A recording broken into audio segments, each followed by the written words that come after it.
this case, this negotiation falls pretty squarely into the category of a multi-party negotiation. On the one side of the table, you have a myriad of different automakers, the most heavily affected of which was definitely Honda, but the recalls did affect many different car manufacturers. And then on the other side of the table, you have the Takata Corporation, and they are responsible for producing a large amount of defective, faulty airbags that are installed in all these automakers' vehicles. And in the middle here, you have the organization known as NHTSA, the National Highway Traffic Safety Administration, which is itself governed by the US Department of Transportation. And NHTSA is responsible for overseeing and enforcing vehicle performance and safety standards in the US. They also have the authority to issue a recall and oversee all aspects of its progression from initiation to execution to completion. So those are the players, the different parties within this negotiation. We already talked a little bit pre-2014 recalls in a previous slide, but to reiterate, it was really this 2014-2015 timeframe where the bulk of the recalls are beginning. The car makers, the Takata Corporation, NHTSA, they're all kind of all hands on deck, all very much involved in making these recalls happen.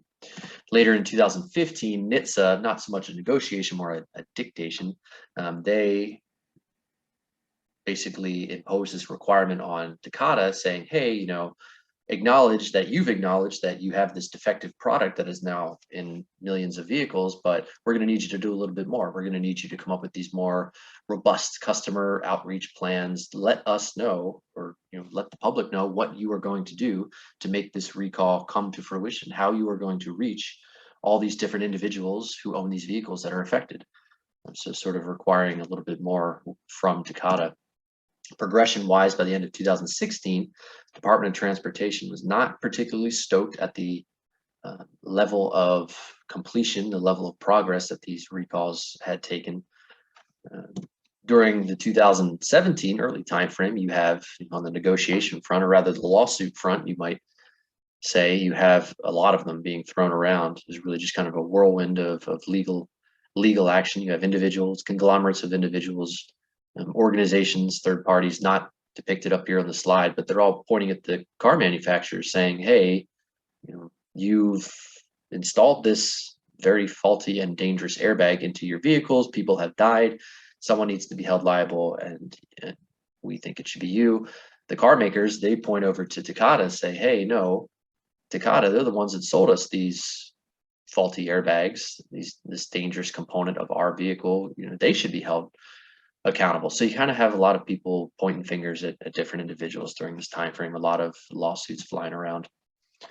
Progression wise, by the end of 2017, there was a milestone date imposed by NHTSA and the Department of Transportation that these specific 12 automakers need to have the critical category 1 vehicles, those most susceptible to exploding and potentially killing people, need to be recalled completely, recalls complete by the end of 2017. And so actually none of those car manufacturers were compliant. So in response, NHTSA, now again, less of a negotiation and more of an order, says, all right, you've busted the timeline. Now, automakers, you will make public your plans, your outreach plans. You will tell everybody how you intend to make these recalls happen. What are the timelines like? Where dealerships you can go to? What is your plan to make sure that everybody is tracking the dangers associated with these airbags and by extension your vehicles? Rewinding just a little bit, 2017 was a big year because Takata actually pleads guilty to criminal wrongdoing regarding their faulty airbags. And so another important aspect of this is that they admit that starting in 2000, they actually falsified test reports, provided those to automakers in order to get them to buy their product. They completely lied about what their airbags could and could not do, fabricated data, and as a result, garnered themselves sales with the automakers who may not have otherwise purchased these products. And so you can imagine now, learning this, the car manufacturers are having a field day, and they do rightfully so have a huge leg to stand on. All the financial strife that these companies are incurring now in the 2017-2018 timeframe with all of these lawsuits, they can now indirectly kind of push that strife towards Takata, hold them financially liable, which is really exactly what happens. While these car manufacturers can settle these lawsuits, then in response, The other side of the equation here, we have Takata that's declaring bankruptcy. They've been hemorrhaging money for the past several years, and now finally mid 2017 they've declared bankruptcy. An interesting aspect of Takata's individual negotiation with NHTSA comes just a few years earlier in 2015. And so an individual of importance here, his name was Stephen Bradbury, who at the time was Takata's lawyer. And he helped to negotiate a deal between NHTSA and Takata. The stipulation summarized were, hey, we've got about 50 million vehicles. We acknowledge they're faulty. They have the explosive ammonium nitrate inflator. They need to be taken off the road. We'll do everything we can to facilitate those recalls. But we have these new upgraded inflators with this drying agent. There's 30 million vehicles. We want them not recalled. And NHTSA, kind of oddly, at least I think so, it says, yes, we accept, but with the stipulation that by the end of 2019, you will provide engineering data, scientific data that supports the fact that these things will not be a danger to drivers, to consumers. And so that's essentially what happens over the next 4 years. There are several different entities, third-party organizations conducting independent analyses onto these new upgraded airbags to try and confirm or deny whether or not they're going to be dangerous or as dangerous as the previous version of the airbag. And so ultimately, what happens is that in 2020, May 2020, the Department of Transportation kind of oddly posts on their website, doesn't even hold like a press conference or make a formal announcement. They just post on their website that, yes, the independent analyses that have been done into these 30 million vehicles, these inflators with the drying agent, we concur. It is sufficient and we will not be issuing a recall. So it's a little bit odd, especially when you consider two things. The engineers, point A, the engineers working for Takata, the whistleblowers, as some describe them, when they read the independent analyses, they came up on the net and they said, hey, there is nothing that says here that these are going to be safe. What we're reading here, the outcome of these reports is that the drying agent will delay the process, but it doesn't make the airbags any more or less safe. You're just delaying the inevitable. There's still eventually going to be a high probability of some sort of detrimental explosion, potentially deadly.